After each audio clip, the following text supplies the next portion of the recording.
सेवालाल सेन ने इल्जाम लगाया है कि कांग्रेस हुकूमत बंजारा समाज को एसटी फहरिस्त से खारिज करने की साजिश कर रही है।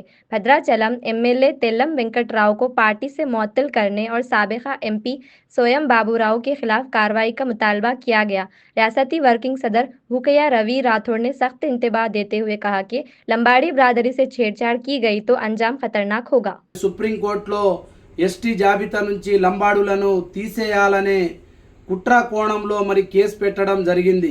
మరి వీళ్ళ వెనకాల ఎవరున్నారు ఏందనేది మేము అతి త్వరలో తెలుసుకుంటాం. ఎందుకంటే తెలంగాణ రాష్ట్రంలో మరి దాదాపుగా ఏదైతే తెలంగాణ రాష్ట్రంలో 45 లక్షల పైచిలకు మా లంబాడి బిడ్డలం ఉన్నాం. మరి వీళ్ళెవరు లంబాడి బిడ్డలను ఎస్టీ జాబితా నుంచి తీసేయడానికి మరి వీళ్ళకి అధికారం ఉందా? భారత రాజ్యాంగంలో 342 ఆర్టికల్ను లోబడి మరి ఎస్టీ జాబితాలో మమ్మల్ని చేర్చడం జరిగింది.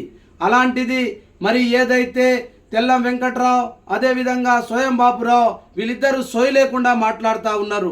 కేవలం వాళ్ళ రాజకీయ లబ్ధి కోసమే వీళ్ళు ఎలక్షన్ టైంలోనే ఇలా రెచ్చగొడతా ఉంటారు.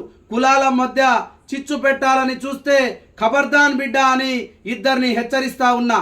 ఎందుకంటే తెలంగాణ రాష్ట్రంలో ఇదే లంబాడి బిడ్డలు దేనికైనా తెగించడానికి రెడీగా ఉన్నారు.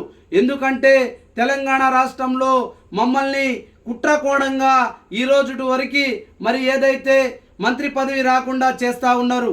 మరి ఎవరు చేస్తూ ఉన్నారు? ఏ మంత్రులు అడ్డుకుంటా ఉన్నారు? ఏ నాయకులు అడ్డుకుంటున్నారు అని మేము లోతుగా దీన్ని పరిగణలోకి తీసుకుంటాం.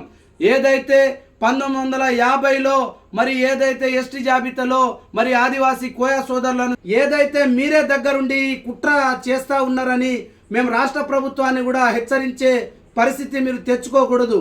ఎందుకంటే దయచేసి ఎవరైతే తెల్ల వెంకట్రావు కావచ్చు, స్వయం బాపురావు కావచ్చు, వీళ్ళ మీద యాక్షన్ తీసుకోవాలి.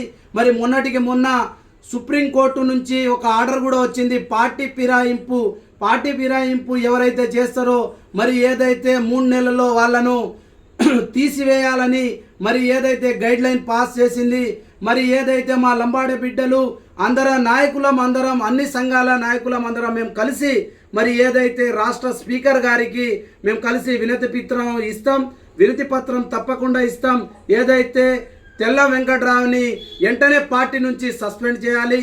లేని యెడల ఏదైతే మరి ఈ కుట్ర కోణం వెనకాల ఏ నాయకులు ఉన్నా కూడా వాళ్ళని సహించేది లేదని నేను చెప్పుకుంటూ మరి ఈ అవకాశం ఇచ్చిన మీడియా మిత్రులకు ధన్యవాదాలు.